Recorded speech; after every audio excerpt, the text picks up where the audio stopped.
is not uncommon in civil engineering. Oops, it's not drawn very well. Right?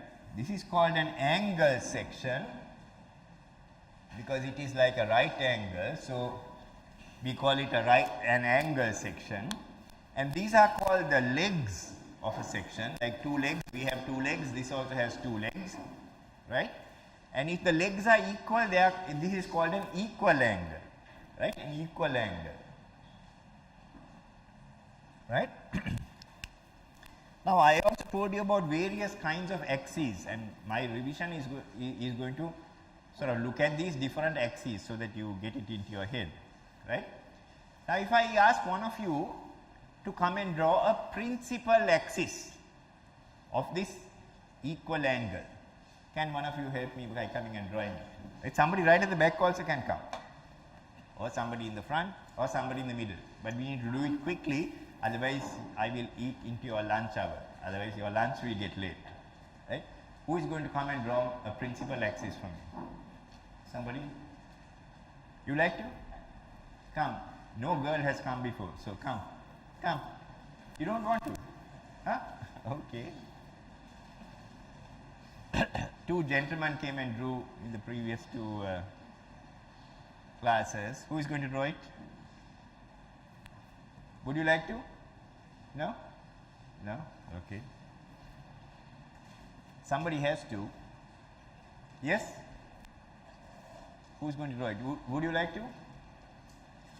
Somebody in one of those corners? Why isn't anybody volunteering? Right. Okay, you have some idea? Come. Draw it for everybody else to see. That's okay. You'll enjoy the experience. What is your name? Sanjay. Am I forcing you to do this against your will? Yeah. Thanks. Thank you. Right. He's going to draw a principal axis.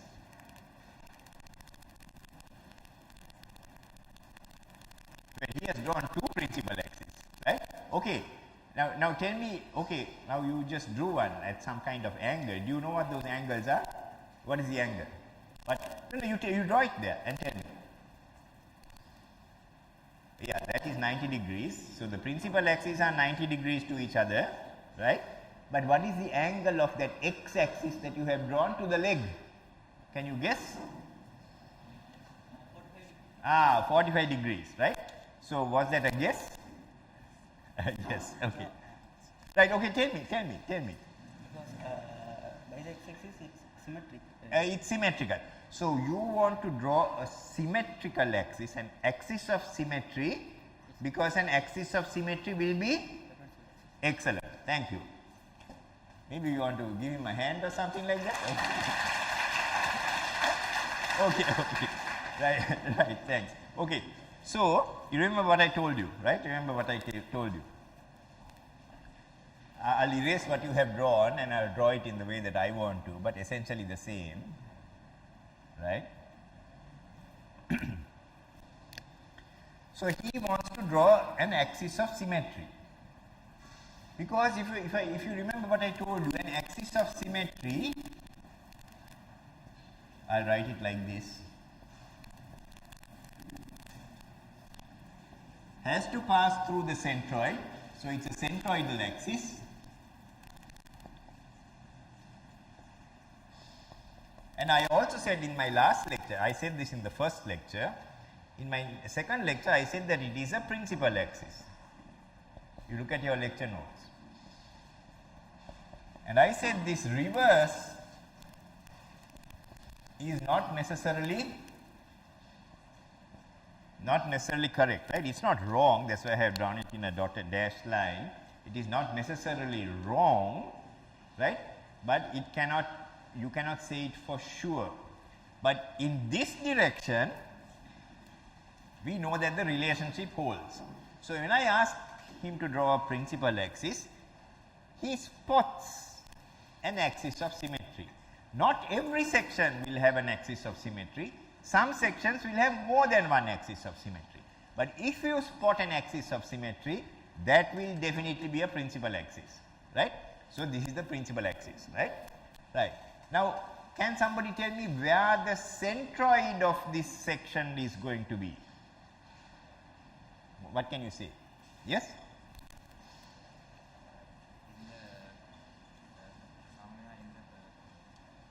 Okay, right. What's your name? Deepana. Right. So Deepana says centroid will be somewhere along the principal axis. Correct. Right. Centroid will be somewhere along the principal axis. Right. So this, because this axis of symmetry will also be a centroidal axis. Right. So this will pass through the centroid. So from my experience, I can tell you that this centroid is likely to be somewhere there. It's not going to be so far out like that, it's going to be somewhere here. So let me draw some axes. So because this is horizontal, I will call it xx, and I will call this yy. Now this new axis that I have drawn, which Sanjay has drawn, we'll call it uu, right? That's a principal axis. Right, and this one here, oh, maybe I should have asked you, where is the other principal axis? So we can't see another axis of symmetry, but we know we can close our eyes and say the other axis of the other principal axis is going to be perpendicular to the first principal axis, because principal axes come in pairs and they are perpendicular. So how do we find the first principal axis? Because we see an axis of symmetry. We cannot see another axis of symmetry, but anything perpendicular to this will be another principal axis, right? So uu and vv will be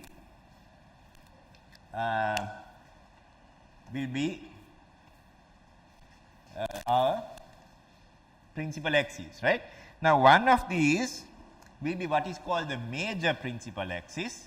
The other one will be called the minor principal axis. You may not know that, right? Now imagine that this is your section, right? This is your section. Now if you are bending this about VV, that means you are bending it like that. If you are bending it about UU, you will be bending it like that. Right? Actually this is not the right shape, it should be an angle, but I don't have an angle with me. But imagine that this angle is represented by this. If I am bending it about that axis, that will be bending like that. If I am bending it about this axis, it will be bending like that, and about x and y, of course, we have seen, right? Now the one that it is most difficult to bend about will have the highest second moment of area, and that will be called the major principal axis. So for this section, just for your curiosity if you want, this in fact, no, this, it is more difficult to bend about this, right? So this is the major principal axis. I have not talked about this before, and this is the minor principal axis, right? Of course, you may not know those two words, but you do know that if there are two principal axes, one of them will have the highest I value, the other one will have the lowest I value. We did that last time, right? So I am revising all of that stuff, right? I am revising all of that stuff, okay? Now, we can try to look at these three types of axes and draw it in some Venn diagram, right? So if we take the largest, oops, I think the people at the back may not be able to see that, so I will write it on top here. I will erase this, right? But remember that there are these three types of axes.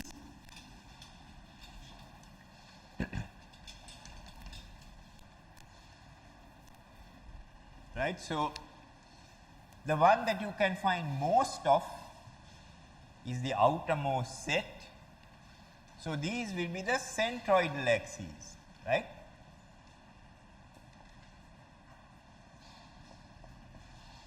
Right? So we will give that the symbol C, right? How many centroidal axes are there for this section? How many? Correct. How many? Infinity. How many centroidal axes for any section? How many? For any section? For this section, how many centroidal axes? Yes? Why don't you answer? Yes?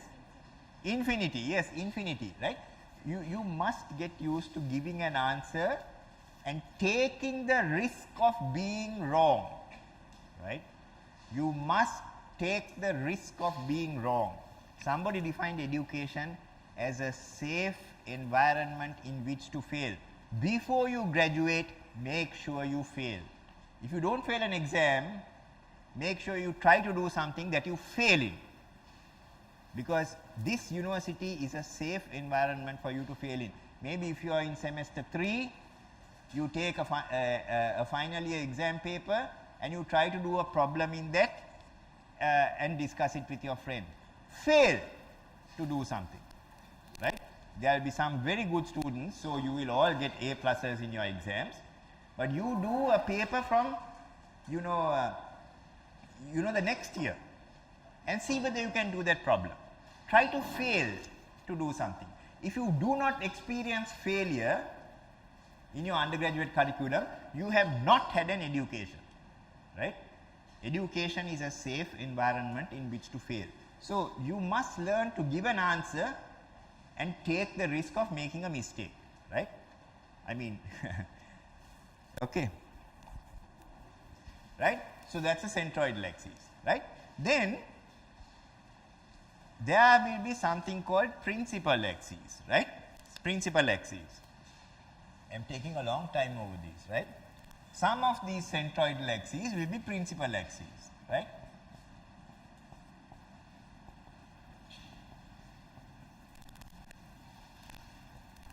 Right. How many principal axes will a section have? Can anybody tell me? How many principal axes? This is not an easy question. How many? Anybody? How will you answer that question? How many principal axes will any section have? How will you answer that question? Anybody? Yes, you want to try? No? Why? You know it and you don't want to try, or you don't know it and you don't want to try? You don't know it. Okay. Anybody wants to try? You can get it half right and somebody else can get it fully right. Let's go to the back. Why do you want to stay only at the front? Difficult for me to go that way. Anybody? How will you answer that question? How many principal axes will any section have? Yes, you want to go? An even number of axes. I didn't think about that. Okay, you may be correct actually. Anybody else wants to say something else? A little more maybe accurate than that. Yes? You want to have a go? Yeah, what's your name? Sharon, yes. And your name? Upekar, right. Okay, thank you both of you. Right. So, Sharon said 2 or more. So, I like that answer. Actually, I would have said, I am not saying that because I would have said that's the right answer, at least 2 principal axes, right. It must have at least 2 principal axes. It can have more. Let us look at some of those, right. Right, then finally we have centroidal axes. No, sorry, we have axes of symmetry, right. Axes of symmetry.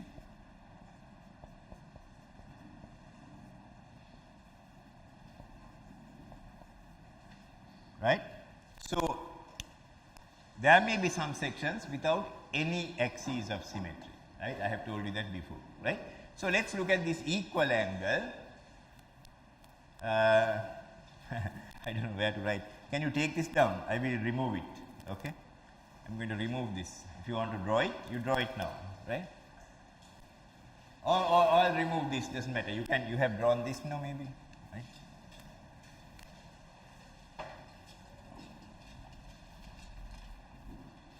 Right, so we will look at an equal angle which we have just been considering, and so we will look at C, P and S, right. So, here somebody said infinity.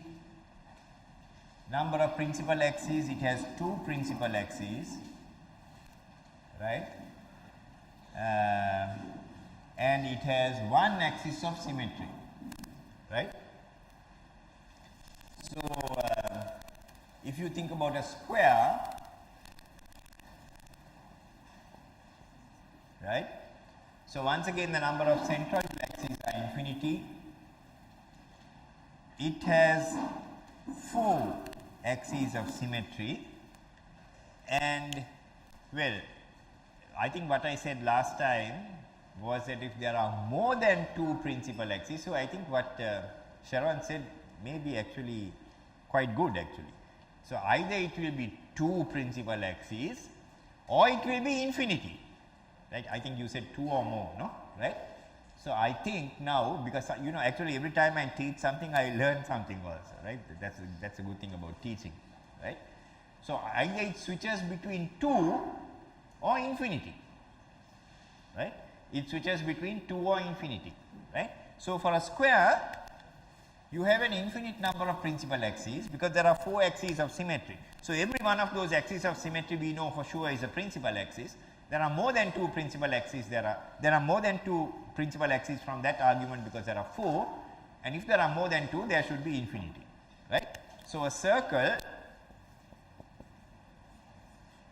once again infinite number of centroidal axes, all of those are axes of symmetry and all of those are principal axes, right. So, these are the kinds of things that you should be aware of, right. Okay. Right, any questions? Now we need to get on to the next section. Okay. These internal forces, right? And actually I did not do anything about forces. I only covered things like the types of beams and the kinds of forces that you can get like these, right? And also the restraints at a support, right. So, a restraint will actually be a force or a moment, and what I said was that the number of restraints plus the number of degrees of freedom will be equal to 3, right. So, some of these ideas will be required as we look at what we are going to do today, right. So, this is what I did last time, right. Okay. Where do I start this time? Here, right? Okay, right. Okay. Now, this is a general introduction to the subject, to the topic actually. Now, here you have a cantilever. You remember a cantilever is something with a fixed end, other end is free. So, we are applying a load at this kind of inclination. So, what we do is to find out what kind of internal force is here, we cut it. When we cut it, we draw the part that we have cut separately like this. Either we can draw the right hand side or we can draw the left hand side. Now, if you think about the left hand side, there will be some restraint forces because this is a fixed support, no degrees of freedom. Therefore, there will be restraint forces. In fact, there will be 3 restraint forces. So, there will be a moment, a vertical reaction and a horizontal reaction. When you cut it here, there will be 3 internal forces also. So, we will be having 6 forces to consider if we look at the left hand side of this cut. If we look at the right hand side of this cut, we have this force at an angle alpha to the vertical and we have these internal forces. So, much easier. Normally, we do what is easier, right. So, if we consider the equilibrium of this, if we take vertical equilibrium, all the forces upwards must be equal to all the forces downwards, S equals P cos alpha. If we look at the horizontal forces, all the forces to the left hand side must be equal to all the forces on the right hand side. Or of course, you can say the sum of all the forces to the left hand side is equal to 0. That is another way of saying it, right? Then you would have put n minus p sine alpha equals 0, and then you get the same answer, n equals p sine alpha, right? Then you can take moments. You can take moments about any points. If we take moments about this point, right? See, the reason we take moments about this point, and if we take moments about that point, this S will also create a moment, right? If we take moments about this point, this S will not create a moment. So, here this moment to the anti-clockwise direction will be equal to this moment in the clockwise direction. The p sine alpha, of course, does not have a moment about this point because it passes through that point. The p cos alpha will have a moment through that point. It will be p cos alpha into L minus x. Now, we are making this cut at a distance x from the support, but the moment created by this p cos alpha at this point is p cos alpha into L minus x. So, here we get what the internal forces are in the beam because we have cut the beam and looked at one side of the beam, right. So, that is the simple story. Cut the beam and look at one side of the beam and write equilibrium equations, right. So, that is how you find internal forces. You make the internal forces external forces, because if you are looking at only one part of the beam, the internal forces in a sense will become exposed, right. You will be able to see them, right. So, these internal, the same internal forces, now these are the internal forces to the right hand side of this cut. If you want, you can think of it like that. To the left hand side of this cut, you will find the equal and opposite internal forces like this, right. So, that is those forces are transmitted. The internal forces transmit the effect of P to the support, right. So, you have an axial force, you have a shear force, right, S is a shear force, and you have a moment, right, they get transferred to the support, okay. Right. So, now we have 4 examples. Before that, we have you know the sign convention for this, right, the sign convention, right. So, for moments, the sign convention is simply what does the force do for bending moment. What does the bending moment do to the beam? If the bending moment causes the beam to do this, it is called a hogging moment and it is called positive. If the moment causes the beam to do this, it is called a sagging moment and called negative, right, positive, negative, right. If you think about the shear force, that is a bit more a little bit more complicated. Well, I find it a little bit more complicated. We say that clockwise shear is taken as positive, right. Now, here what we have is well, okay, here we have that well, not quite, I mean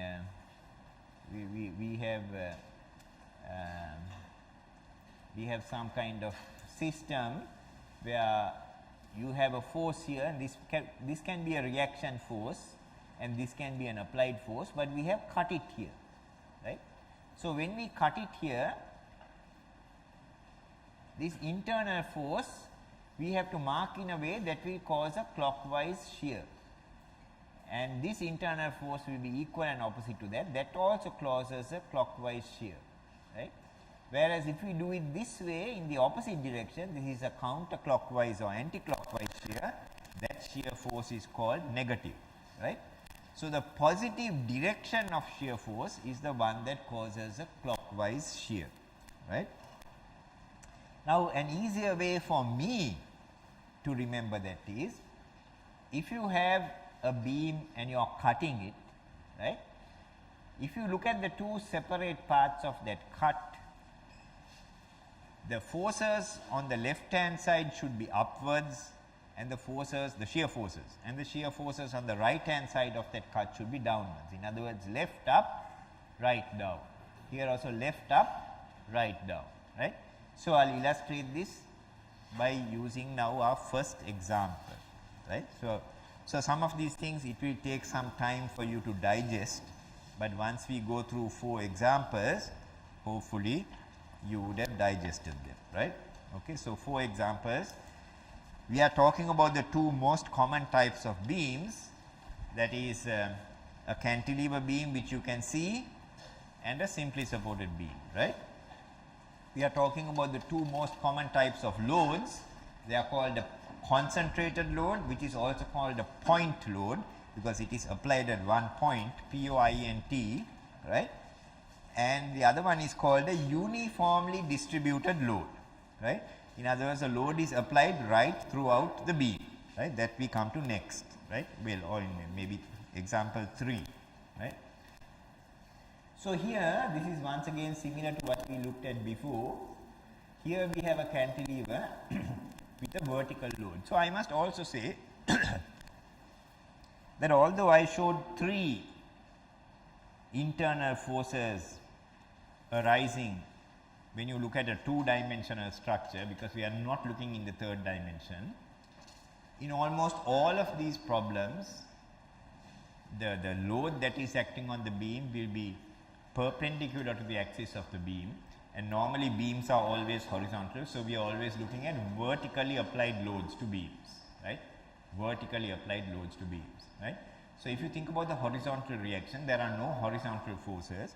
So in a case like this, right, you know, we can take a cut here and we can now once again consider the right hand side because there are less forces to look at on the right hand side, okay. So let's follow what we are doing. We are applying this internal moment in a way that will cause positive bending, right? We are applying like that. That is called positive bend, that is causing positive bending because the beam is bending like this, right, due to that moment. Shear, we are applying left up, right, left up. Whatever is applied here, we cannot change what is applied there. But at this cut, the internal force, if it is a left hand side, we apply it upwards. Later on you might find that there is a right hand side also that comes into play. Then we apply it downwards, right. So the positive direction of shear is up if it is left and down if it is on the right hand side. Okay, that will give you clockwise shear, right. The actual shear that you get from the equation, it may be a negative value, but you have to apply the force, both moment and shear might come out to be negative, but you have to apply it in the positive direction, right. You have to apply it in the positive direction. Okay. So once we do that, then we just solve this for equilibrium. We just solve this for equilibrium. Okay. So if you think of vertical equilibrium, here what is applied upwards is S and what is applied downwards is W. S equals plus W. If you think about moment equilibrium, better to take a moment about this point, then you don't have to worry about the moment from S, right. So counterclockwise moments are equal to clockwise moments. Here M is on this side and W into L minus X is on that side. So M equals W into L minus X, right. So these are more or less the same things that you got here, but of course here you have a P cos alpha that is acting downwards, right. Otherwise you get these two, right, which we have got before because this is also a cantilever, right. Okay. Now there is a different way of doing this, which I have introduced here in this first slide itself, right. So instead of doing this cut, right, what we can do is sort of we can, instead of cutting that section, we can sort of walk to that section. Imagine that you are walking to that section, right. So so you walk from here to this point here. Now you are looking, you can either look backwards or you can look forwards, right, whatever, right, or you can walk from here even, doesn't matter. So let's say you are looking that way, right. Then you say, right, everything on this side, what are the forces that contribute to positive shear at this point, right. So you look on this side and you see that there is a, so this is the right hand side actually, from this section this is the right hand side. So there is a downward acting force, right. So we know that left up and right down is the rule, and if this is a downward force, it will contribute to a plus shear force. So the shear will be plus W.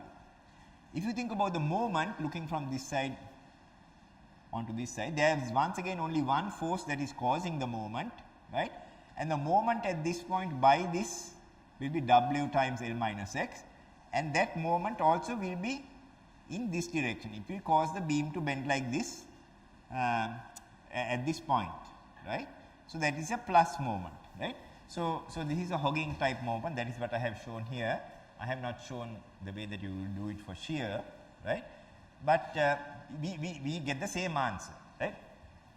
So, maybe if you are starting off, you can actually cut the section and remove it and do it this way, right. Once you have got some experience, well, it is the same thing, you get the same results. You go to that point, look either to the left hand side or to the right hand side, and here everything to the right hand side where forces are concerned, if it is acting downwards, it is contributing to positive shear force, and if the moment is becoming hogging, it is contributing to positive moment, right. Okay, so that is the first thing, we get the expressions. Then we look at those expressions, because we are not only interested in the internal force at this point, we are interested in the internal force right along this beam, right. So, in fact, these diagrams that we have shown, I call them diagrams, sometimes they are called distributions, right, distributions, that is the way it is, okay, the way it is, well, I suppose distributed, right, distributions, right. So, we are interested in the distributions, and of course, we do not have to go to 101 points along the beam and do the same thing, because we have got S and W in terms of x, and we can look at those equations and see what happens when x changes, right. Of course, you can see that S is not a function of W, right. So, that is why this shear force diagram is just a constant value of W, right. It does not change with x, shear force is constant, right, for this type of beam. The bending moment is slightly different, it is a function of x, right. Of course, what kind of function of x? It is a linear function of x, you do not get x squared, you do not get x cubed, you only get x, that means it is going to be a straight line. So, if you want to draw a straight line, all you need is a value of that straight line at how many points? How many points? 2 points, right. If you know the value of a straight line at 2 points, you can connect it and draw the straight line, right. So, at x equals 0, those are the important points because they are the ends of the beam. At x equals 0, MBB equal to WL, at x equals L, MBB equal to 0, right. So, this is the bending moment diagram. Now, you can see that there is a positive value of, there is some value of shear force there and some value of bending moment at this fixed end, and we would expect that, right, because this fixed end has no degrees of freedom. Therefore, there are restraint forces, and those restraint forces we would expect them to be equal to the internal force just next to it, right. So, the restraining bending moment is equal to WL, and the restraining vertical force there is equal to W, right. Okay. So, it makes sense, right. There are restraint forces, and those restraint forces will be equal to the internal force just next to it or at that point itself. Okay. So that is the first example, right. Okay. So, it is important that you understand that example. If you have any questions, you can ask me. If you are in the concentrated load, but we go on to a simply supported beam, right. So, just remember what we are dealing with. We are dealing with a simply supported beam, right. So, I showed you what will happen if you put a load on a simply supported beam. These 2 points will of course be supported, meaning it will not go down, meaning that there is a vertical restraint and there is no degree of freedom downwards, right. So, that means you are going to have a force here and a force here, vertical, right. But of course, this is free to rotate. Can you see this rotating? Now, here this is horizontal, now it is no longer horizontal, right. So, there is no restraint there, there is no rotational restraint. So, you would expect something to be 0 there. What will be 0? Anybody knows? Yes? What? Anybody knows what will be 0 here? The rotation is not 0, so what will be 0? Correct. What is it? Huh? right, bending moment. So the bending moment will be 0 there, right, because there will be a, there is a degree of freedom. It is free to rotate, therefore the bending moment will be 0. It is not preventing the rotation. Here of course it is preventing the rotation, so you have to have a moment to prevent the rotation, okay. But you see, it will all come out of the equations, right? It will all come out of the equations. When you get the distributions, we will actually see that is the case, right? So here there is a load W. Now in this example, I did not actually find these forces, right? But for a cantilever, when we cut it here, that's why I say we don't look at the left hand side of the cut, we prefer to look at the right hand side of the cut, because that's very much easier, and therefore we do not need to use these forces. For a simply supported beam, that is, we cannot do that. So we have to find RA, and sometimes we have to find RB also. So to find RA and RB, we do not cut the beam, we look at the entire beam. So we are not looking at the equilibrium of part of this beam, we are looking at the equilibrium of the entire beam. So where the entire beam is concerned, we are therefore looking at only external forces, not internal forces. So the external forces are the applied force W and the reactions RA and RB. So in order to find RA and RB, I am sure you will understand that you take a moment here about A, right. Here what we have done is saying all the clockwise moments are positive, right. So the clockwise moments about A, there is no moment due to RA, is W into A, right, that is a clockwise moment. RB into L is an anti-clockwise moment, so we put minus equals 0, therefore RB equals WA upon L. Now if we do the same thing about B, we can get that RA is equal to WB divided by L. Instead of taking a moment about B, is there another way of finding RB once we have found RA? Is there another way of doing it? How can we do it?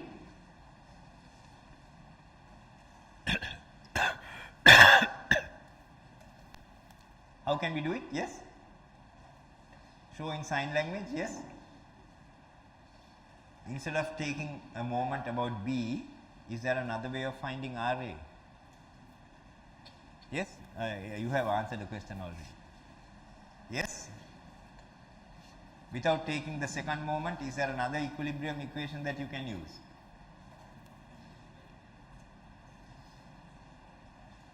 Yes? Yeah, equilibrium of vertical forces, right? Okay, so the thing is, I suppose you all know it, but you don't like to answer a question, right? So W downwards equals RA and RB upwards, right? So you should be able to get the same answer, right? Now we are trying to do this cutting business, right? So we are now trying to look at the internal forces. Now when you see this load W, this is like a load, so it is separating the beam into two separate parts, right? So we normally look at what is there to one side of the load and what is there to the other side of the load. Then by extending that, we can find actually what is happening at the point of the load itself, right? So we are now going at some distance x here, right? So when we go to some distance x, now from here onwards I will just be looking at you know the second method that I mentioned, right? That is you walk to that place, right? So you go to this place x, right? Now you go here, you can look at either the left hand side or the right hand side. So how many say you should look at the left hand side? Can you raise your hands? How many say right hand side? No one is saying anything. So when you go here, in order to write these equations for S and M, should you look at the left hand side of x or the right hand side of x? How many say left hand side? How many say right hand side? Okay. Why is no one saying anything? Okay. Okay, let me do this. Let me do this in the long way again. If you go here, let me do it by cutting it. Okay. So if we cut this,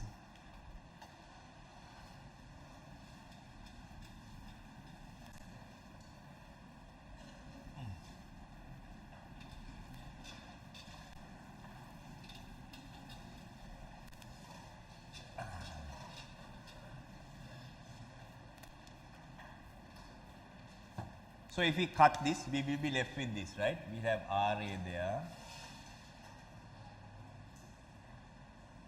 Now this is at a distance x, right? Now the moment you cut it, you have to mark the positive directions of shear and moment, right? Now this value is RA, right? So here, this is the right hand side, so you have to mark it right down. And you want to have hogging as a positive thing, so we mark M in the positive direction, so that is M. So the right hand side of the beam will be like this, right? This distance will be L minus X. There will be this load W,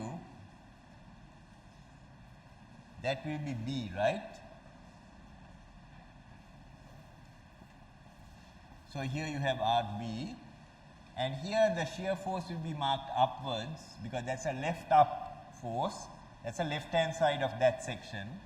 Moment of course will be marked in the same direction, because this will be causing this beam to do that. And once you cut it, these are the internal forces. Two parts, one set of internal forces, another set of internal forces. Both identical. This M equals that M, this S equals that S. Right? So you either find M and S by taking the equilibrium of this or the equilibrium of this. Right? So you should see that there are many more forces here. Well, not many more, but at least there are two forces here, only one force here in addition to the internal force where she is concerned. So much easier to look at this. Right? So if you look at this, upward forces equals downward forces, S equals RA. Right? If you take moments about this, right? Now here the moment is a clockwise moment, right? M. Now this is also a clockwise moment. So the moment will here be the moment equilibrium for this M plus RAX equals 0. So M will be equal to minus RAX, and then of course we can substitute the value for RA and we can get what the actual moment is, right? So that is by taking equilibrium, but you need to know whether to consider the left hand side or the right hand side. Both you can do, right? But the only thing is, when you are doing your exam, you have a limited time to do all these things. So you have to do the easier one, right? So what I am saying is, you better get used to doing this if you want, but after some time, without thinking about cutting it, you can just go to that place here and think about, okay, what is the shear force at this going to be, right? So you can either look at that side or that side, right? So now I have now established that you should look at that side, less complicated, right? So if you look at that side, now this is the left hand side, right? So there is a force that is acting upwards, that is contributing to a positive shear there, Now if you think about the moment, that same force is giving this kind of moment, that is a negative moment, because it is causing the beam to sag. So without cutting it and considering equilibrium, we are just looking at the forces to the left hand side. This is an upward force, therefore S equals plus RA. This is a negative moment, therefore M equals minus RA times X, okay, right? That is what we have, right? That is what we have. By the way, there are some blanks in your notes, right? So you will have to take it down from what I have written, okay?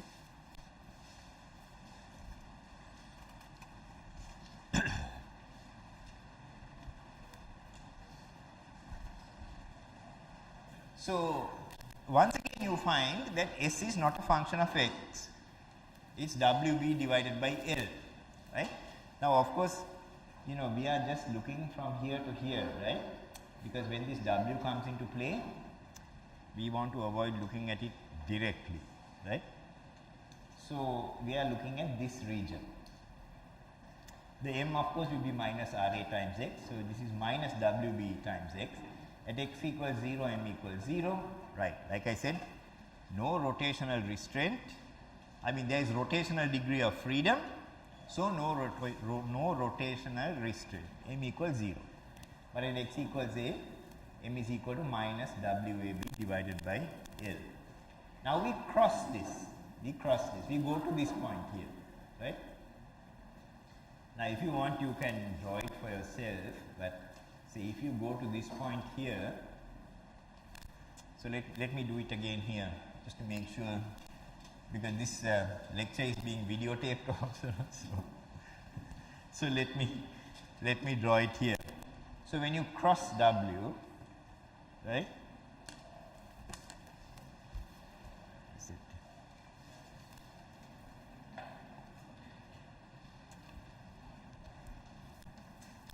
So many things in my pocket.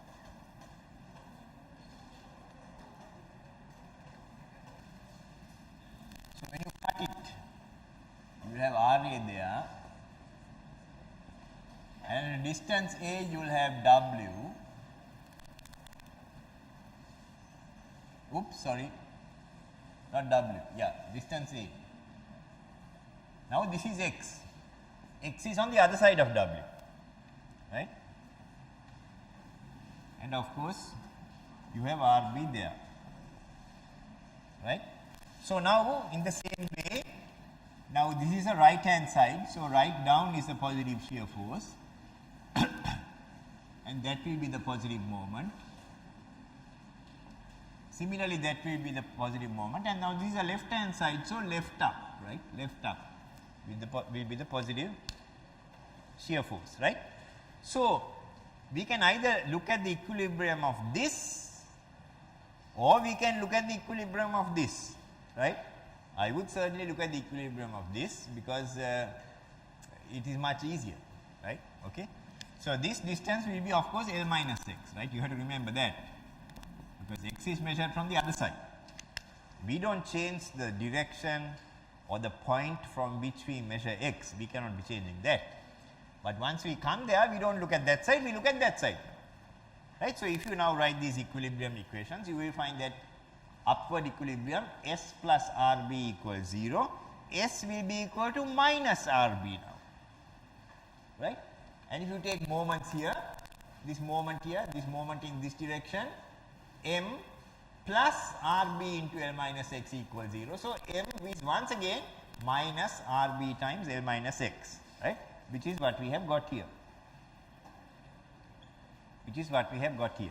S equals minus WA divided by L, and M equals minus RB into L minus x, right?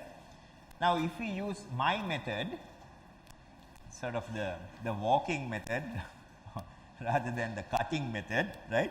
So we walk to this point here, now x is no longer there, but x is somewhere here, right? We go here, now we don't look that way, we look this way, we look at all the shear forces that contribute to shear here, right?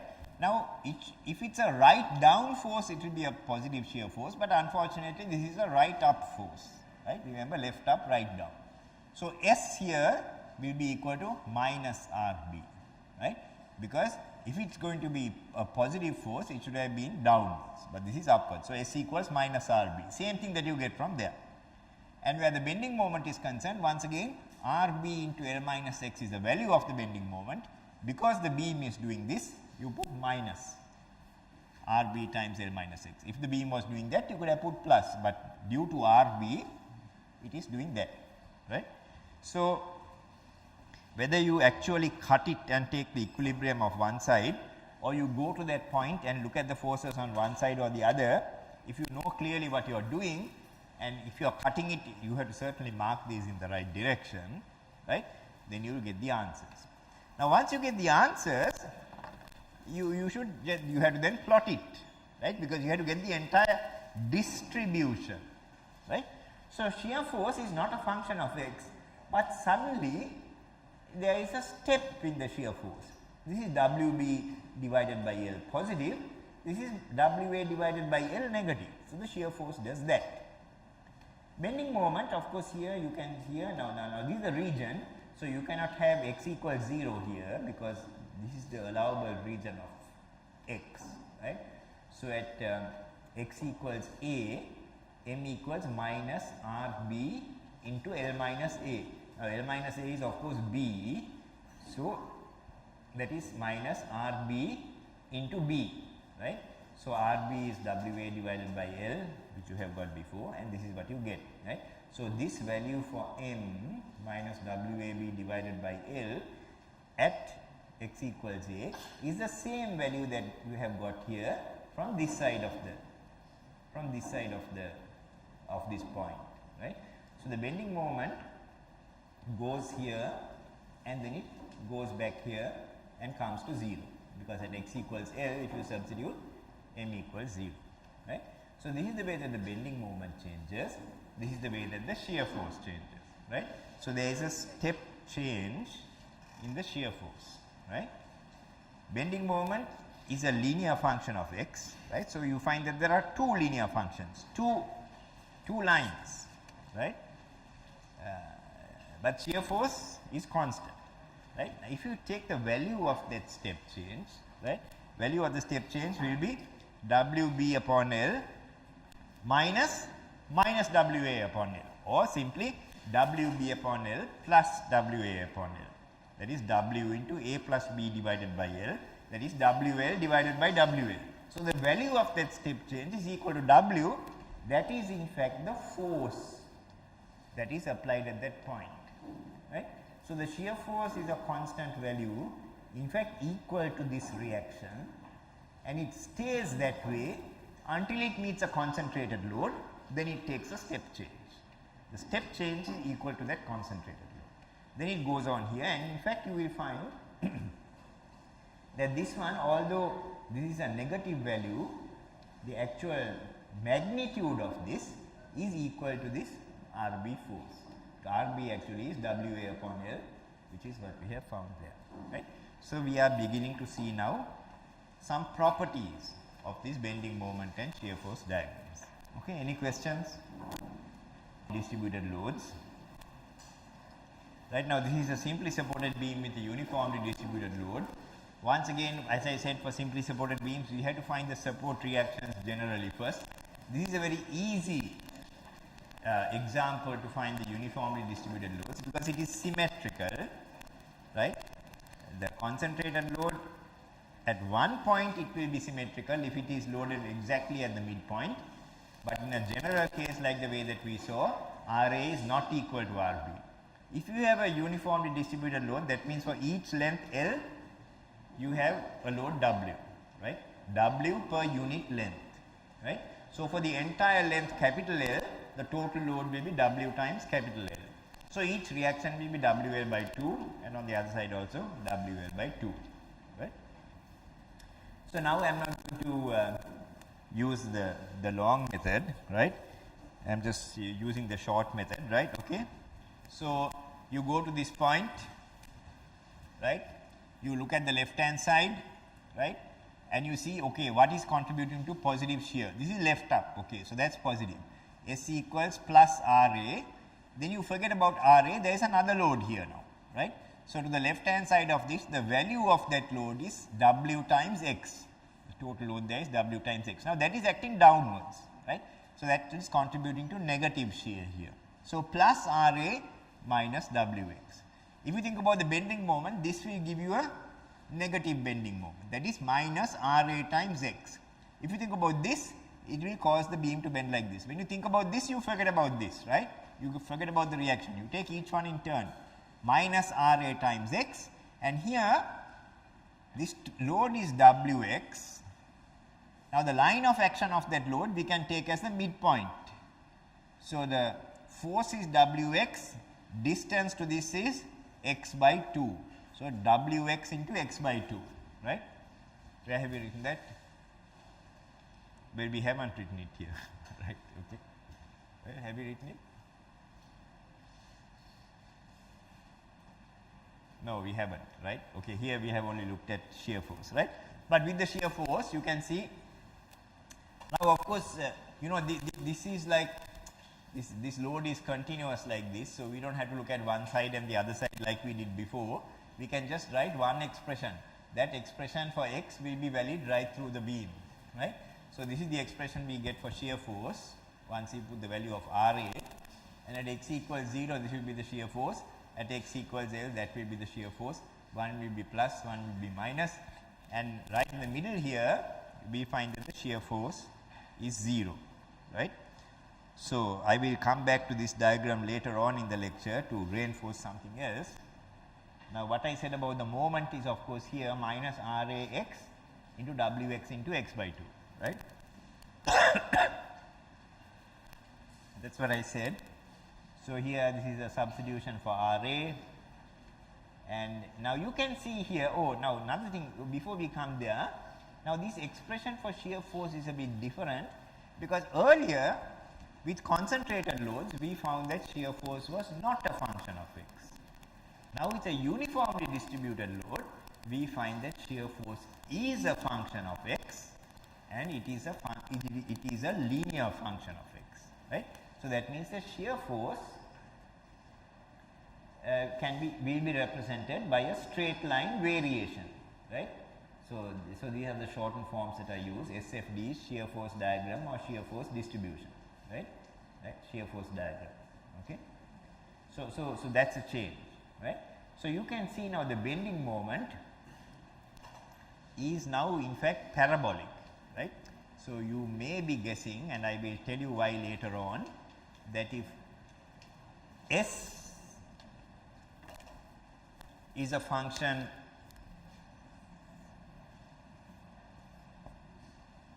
of, if S equals function of x to the power n, then m will be a function of x to the power n plus 1, right? So I will show that to you later on, because I will show you that we can make a derivation saying that dm by dx is equal to s, right? In fact it comes out as minus s, but we wait till we come to that. But you can guess it now, right?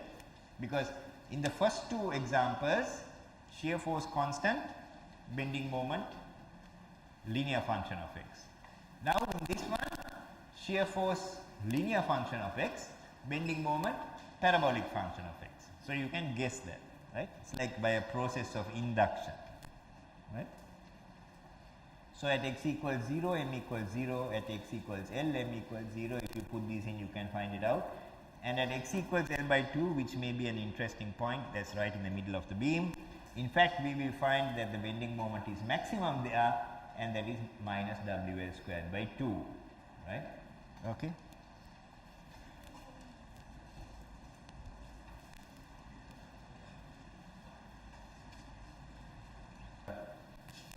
Cantilever, a cantilever beam with a uniformly distributed load.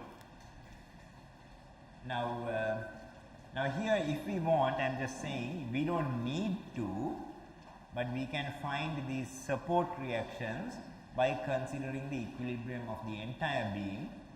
So this reaction Ra will be equal to the total load, that is capital L into W, and this moment will be equal to W times capital L into the distance from the line of action of that load, that is L by 2, and this one will be WL squared by 2.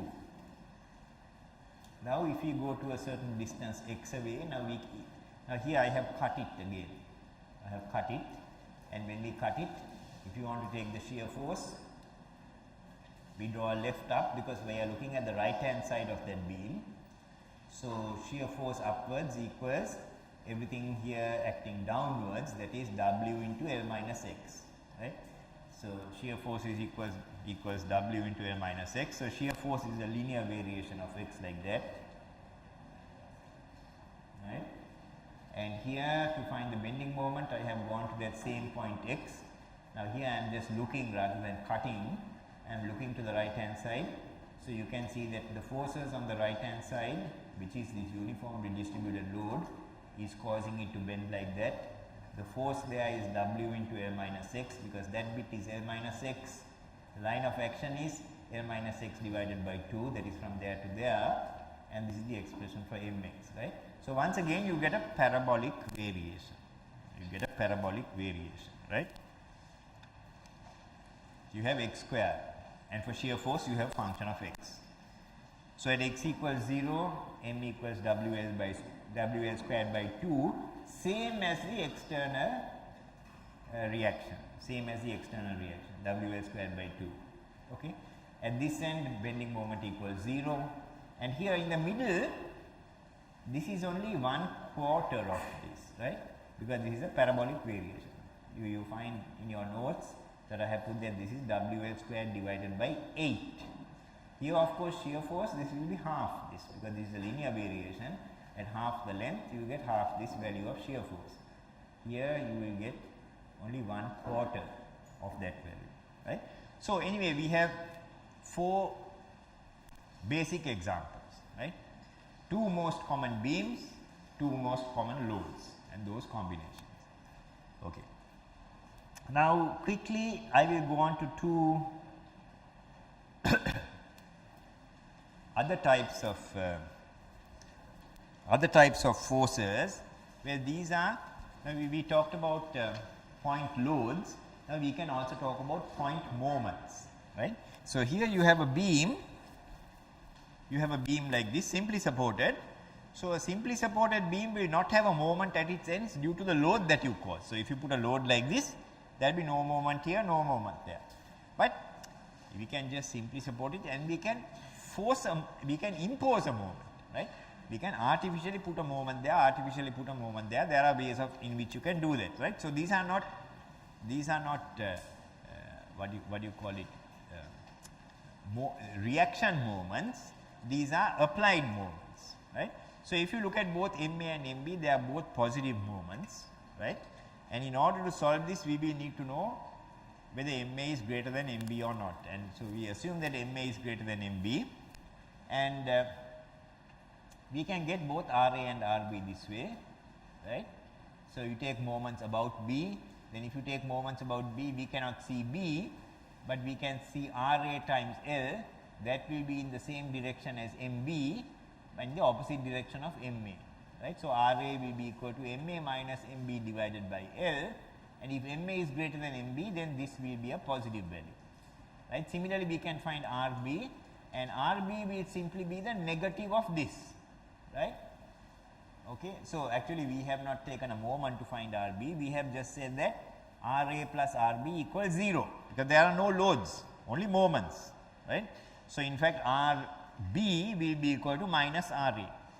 So now just imagine that you are having a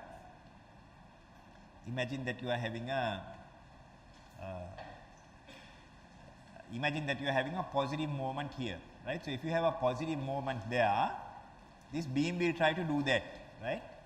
It's trying to bend upwards like that. So the reaction on this side must be downwards, right? And similarly, if you have a moment like this, also the reaction will have to be downwards. So if you have 2 moments, right, what will be up and what will be down will depend on the value of the moment, right? So if this moment is greater than that moment, if this is larger, then this one will have to be downwards.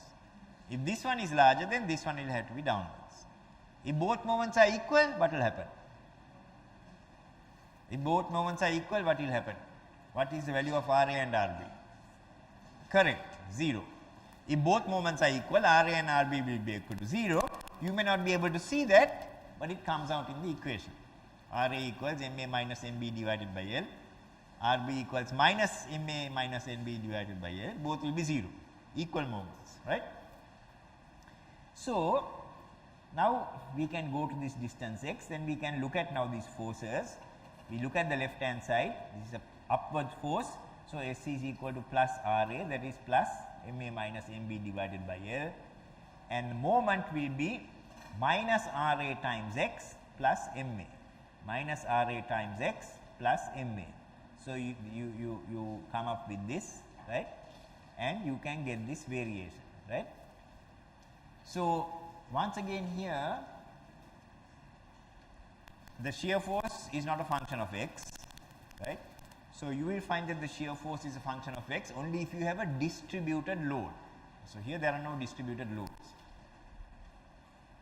Now the bending moment is a function of x, and if you put x equals 0, what you get is just MA, right. That is, at this point you will get the value of the applied moment, and if you put x equals L, you will get the value of the applied moment at B, right. So you get this kind of Oops.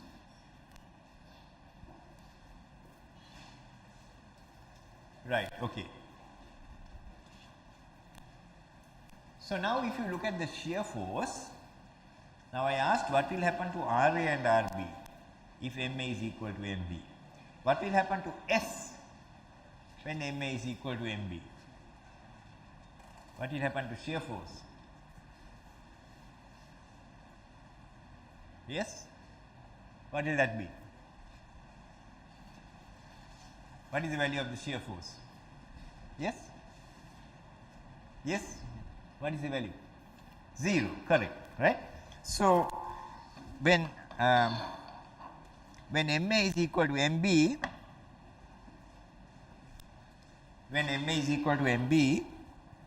the reactions will be 0, the shear force will be 0. Now, that condition is called pure bending, right? Also, you will see that if MA is equal to MB, the moment distribution will be uniform, right? Because this will just be equal to MA, which is also equal to MB, bending moment diagram, right? So, equal moment right throughout the beam, no shear force right throughout the beam, that particular condition is called pure bending, right? So, that is very important for certain experimental conditions that you want to create in the laboratory if you want to test beams under pure bending, right? How is it different to other conditions you can look at, right? Now, I think in your forum, right, in Moodle there is a forum. Now, Anuradha tells me that no one has replied to the forum, right? I don't know what that means, right? But you are expected to reply to the forum, right? You see, one of the things is, now you all don't like even to answer a question in the class, right? Now, by the time it comes to 4th year, you all do individual projects, research projects, right? So, you must think always ahead, right? Don't only think about tomorrow and day after, right? So, of course, there will be one lecturer who knows you well, the person who supervises your research project. So, let us say even that you are a very good student, right? So, let us say you get a first class. Do you know what a GPA is? What is the maximum GPA that you can get? How much? 4.2, right? I don't think many people have got 4.2. That is, you have to get A pluses right throughout your course, right? There are people who have got over 4.0. If you get over 4.0, you might want to go to the Massachusetts Institute of Technology or the California Institute of Technology or Cambridge University or Oxford University to do a PhD, right? There are people who go, right? Small number, but every year there are people who go, right? From civil engineering there are people who go, I know that for sure, and I think from computer science and electronics also people go, other departments also people are going probably, right? I don't know so much, right? Now, if you want to go, you have to get a personal reference. That is, you cannot get a teacher to write in that reference, so and so has got 16 A pluses, 13 A's and 4 A minuses. The lecturer will have to say a little bit more about you. The lecturer will say this student is able to solve a problem quickly, right? This student has good personal communication skills, right? Now, the lecturer is not going to know, one lecturer will know, but you need at least 2 references, sometimes 3. What I am saying is, you have to get to know the lecturer, and the lecturer has to get to know you. No one is replying to this forum, right? If 2 or 3 people reply to this forum, I will know the names of those people, right? I will remember their names, right? And if you happen to come to my department, I will write in that reference that he was one of 2 students who responded to my forum in the first year. That will get you to Cambridge for sure, if you have the right GPA. That will definitely get you to Cambridge, right? Now I am not trying to ask you to go behind lecturers, but that is the state of play, right? Right. So, it is a good thing to think of yourselves as a group. It is a good thing to think of yourselves as a batch. when we think of ourselves as a country, we cannot only think of improving ourselves. We have to think about the whole country and the whole society.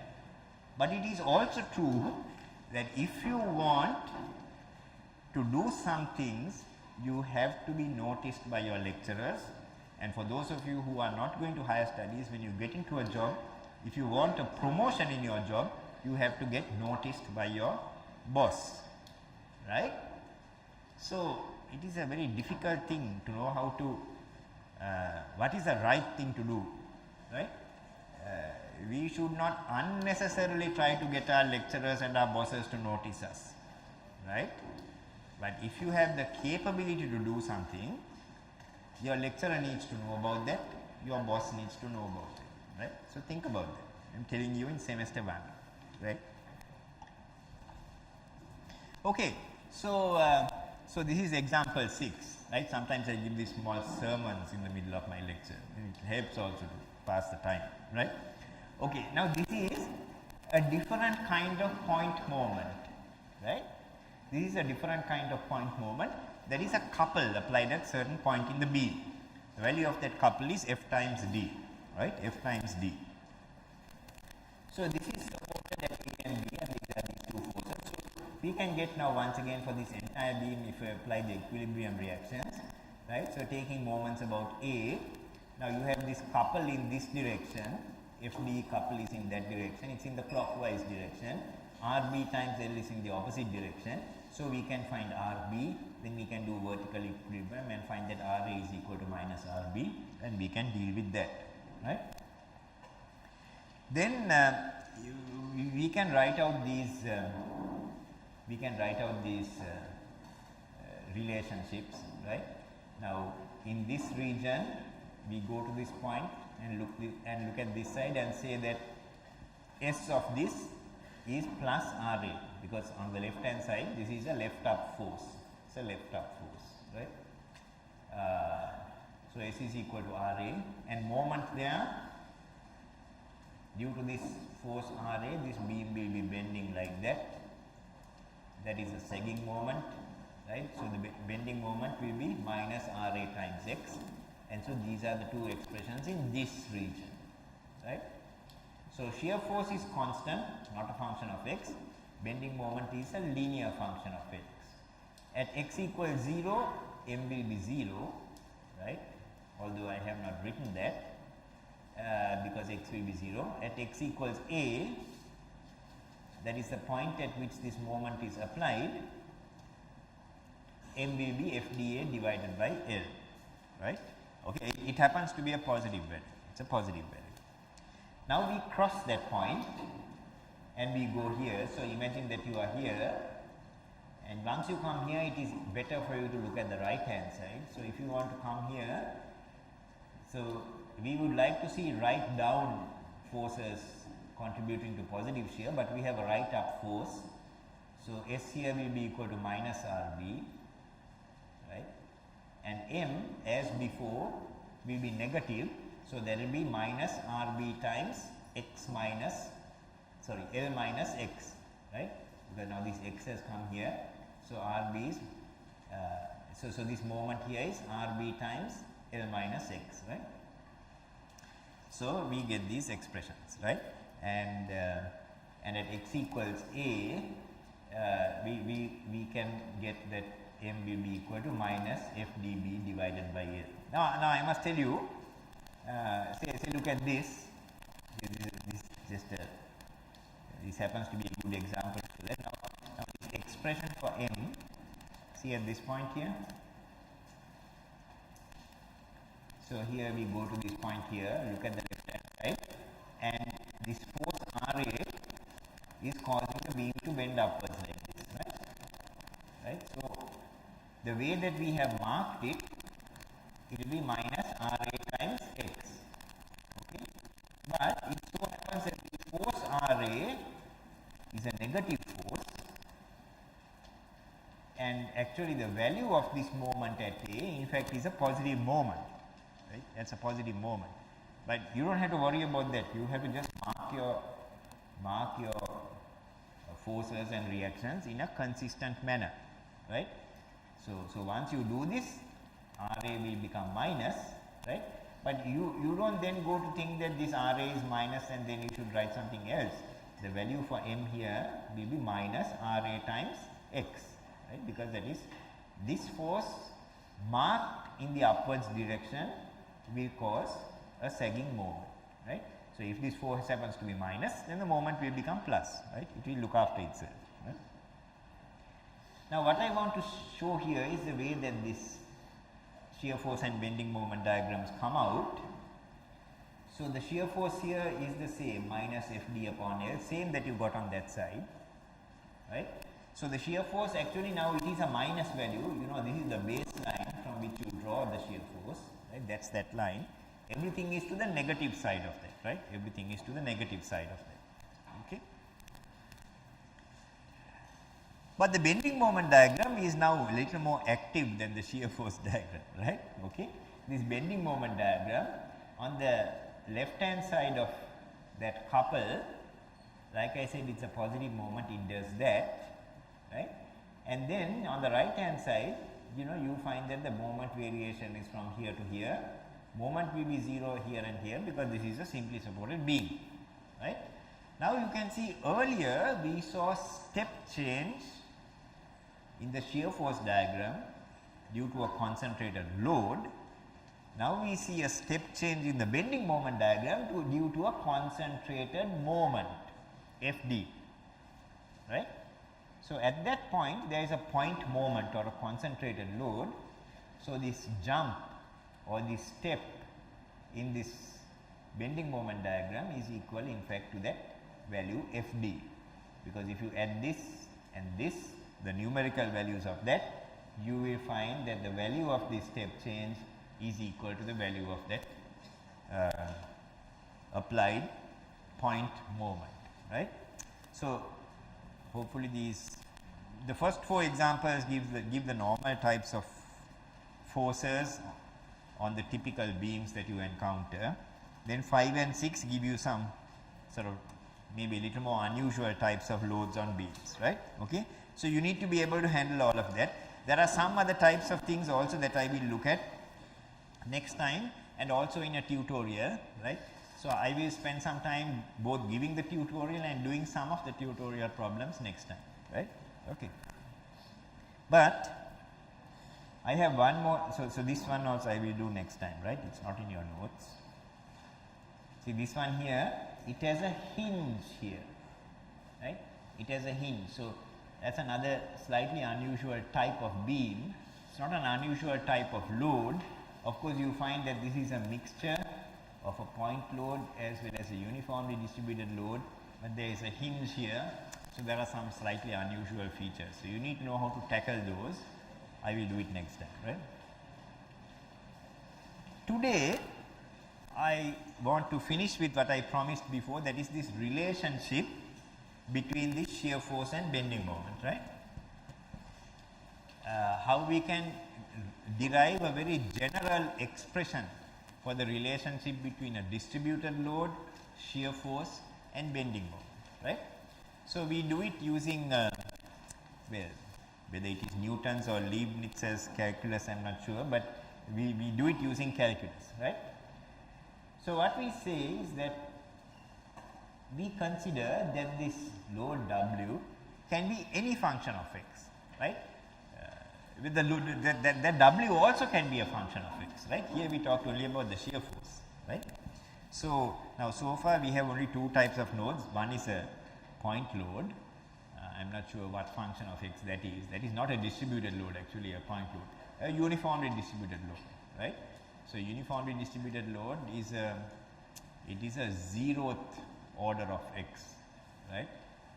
It's W to x to the power 0, right, because it's just equal to W. But suppose you have some distributed load like this, which once again we will look at next time, right. So the load itself, the value of the distributed load itself is changing from one end to another. So here W is a linear function of x, right. Then you might be able to guess that the shear force will be x squared and bending moment will be x cubed, but I will show you why that is. So here we take a very general function of x. It can be a function of x or x squared or x cubed or anything, right? But if we take a small enough segment of that beam and therefore that load, we can say within that small section delta x that we can assume this very small variation, and we can assume this to be linear as well, right. So, any complicated function of x, we can make it piecewise linear, right. So, even if you think about a circle, if we divide it into small enough segments, each one of those segments will be a triangle, right. If we divide it into small enough segments, right. So, this is a very small segment because it is a delta x, right. So, we take that segment and we take a small part of that beam, and now we cut both sides of it. In fact, we cut both sides of it, right. So, then we get these internal forces exposed on one side, and we mark them all in the positive direction, left up, right down for shear, hogging for moment.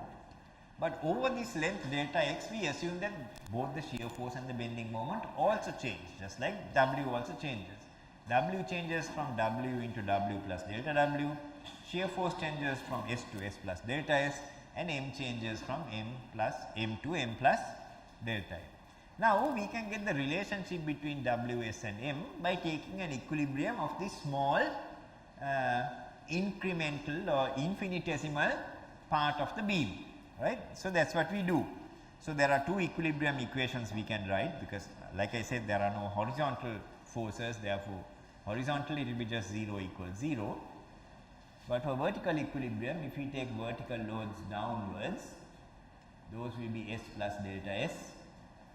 This S will be in the opposite direction, so you put minus S, and this load will also be in the downward direction. So, we put the contribution from this. So, we can think that the average load is W plus delta W divided by 2 times delta x is the length over which the load is acting. So, that is what we have here, W plus delta W divided by 2 times delta x, right.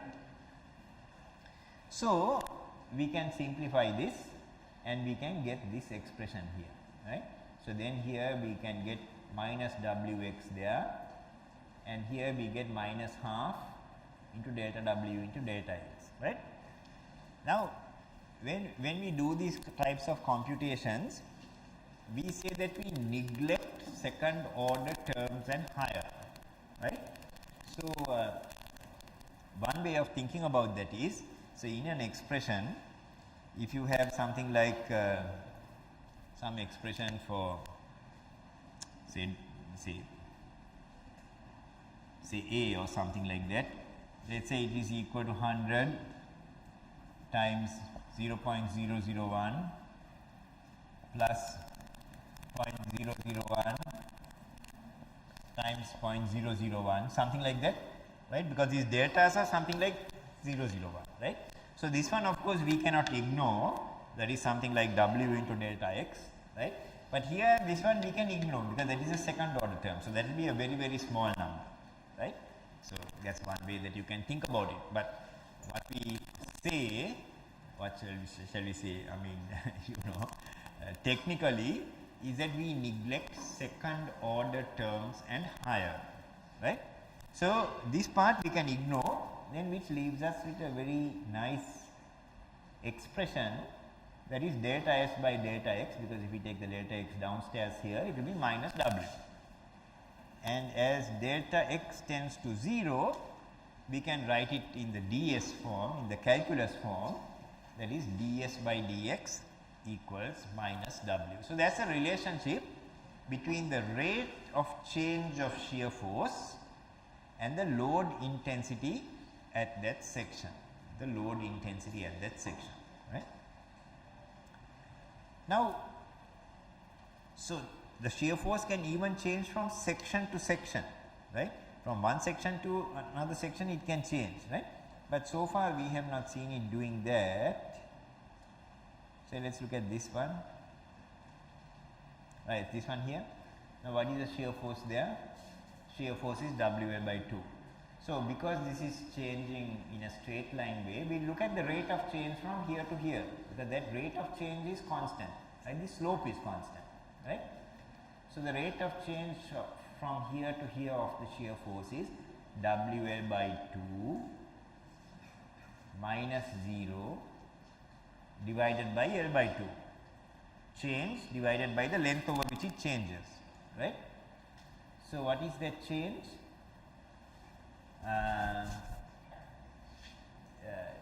Shear force is WL by 2 minus 0 divided by L by 2, that is rate of change is W, right? So in other words, ds, sorry, we cannot write, we had to think about it in the other way, no? So rate of change actually is the final shear force minus the original shear force, no? So final shear force is 0, original shear force is this, so 0 minus WL by 2, 0 minus WL by 2, that is minus WL by 2 divided by L by 2, there will be minus W. So ds by dx in this region is equal to minus W, and W is the load intensity. So that's the same thing that we get here.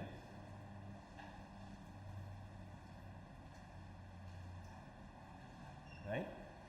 Well, the rate of change of shear force is equal to the negative of the load intensity at that section, right? So in fact that's the same thing that we get here, right? So we leave that aside. Now we go to the moment equilibrium here, right? So that is written in this sheet, but I will have this on the screen. You can look at this, right? So we look at moments in this direction, and we take moments about that point there, about B, right? Then the clockwise moments are m plus delta m. Then we can take minus m because that's anti-clockwise. This one does not contribute a moment because it is going through B. This one is also a clockwise moment, s times delta x. Now we have to take the moment of this, right? So if you think about it, this is made up of a rectangular part like that, right, and a triangular part like that, right? So if you take the rectangular part, the load is W times delta x, the line of action is delta x by 2, right? And so and of course the direction of the moment about B, direction of the moment about B is anti-clockwise, right? So you put negative. So W into delta x by 2, right, minus W into delta x by 2. Then of course you have this triangle, the load intensity of that is delta W divided by 2, that is the average load, into delta x, that is the load. Line of action of that load is 1/3, the centroid is 1/3 from here, that is delta x by 3, and that also will contribute a negative moment. So half into delta W into delta x, once again into delta x by 3, right? So actually, although we took a lot of care in writing these, in fact we can neglect this because this is a second order term, delta x times delta x, and this is a third order term, delta W into delta x, third order term, right? So we neglect those terms because their second order terms are higher. So then this m you can subtract from that m. So then all you get will be delta m and s into delta x, right? So you get a very simple expression, delta m by delta x equals minus s, and in the limit we can write that dm by dx is equal to minus s, right? So the same, if you go back to the same picture,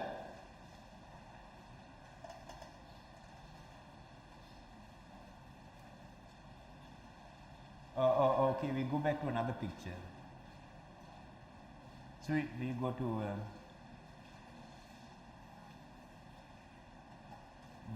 which one shall we look at? Okay, let's look at this one. So here, now here the bending moment has a uniform rate of change, Here the value is 0, here the value is W1, so the change is minus WL, changing over length L, so the rate of change is minus W, right. So in other words, that's a minus of the shear force value, right, minus of the shear force value, right. Where is that? Right, dm by dx is equal to minus 6, right. Now if you go to another place here,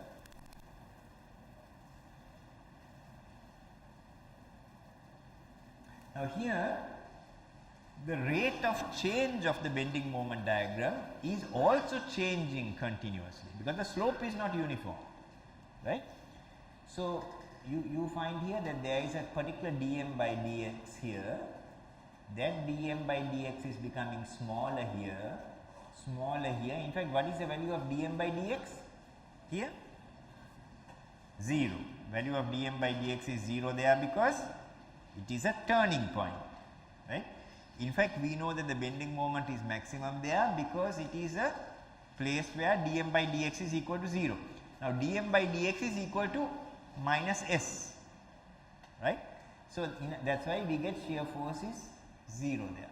So if you want, if you have an expression for bending moment, expression for shear force, and you want to find the point of maximum bending moment, we can either put dm by dx equals 0 and find the value of x, or we can simply put s equals 0 and find the value of x, right, because dm by dx is equal to minus s, right.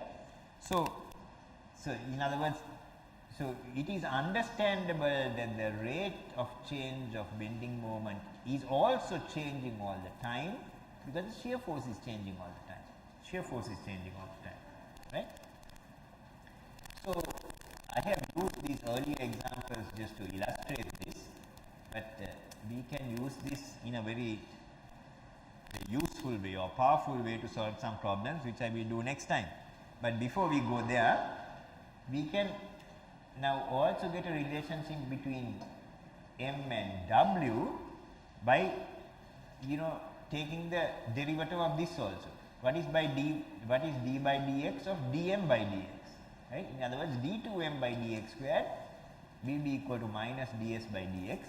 This itself is equal to minus w, so d2m by dx squared is equal to w, right.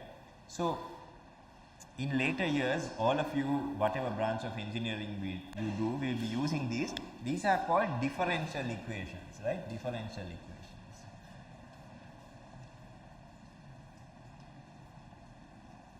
So this is the simplest form perhaps, right, of a differential equation, right, simplest form of a differential equation, right. Right, I will stop there, but now I have to ask you one thing, right. Now this particular group, that is a Monday group, you are at a considerable disadvantage, right. So I want you to help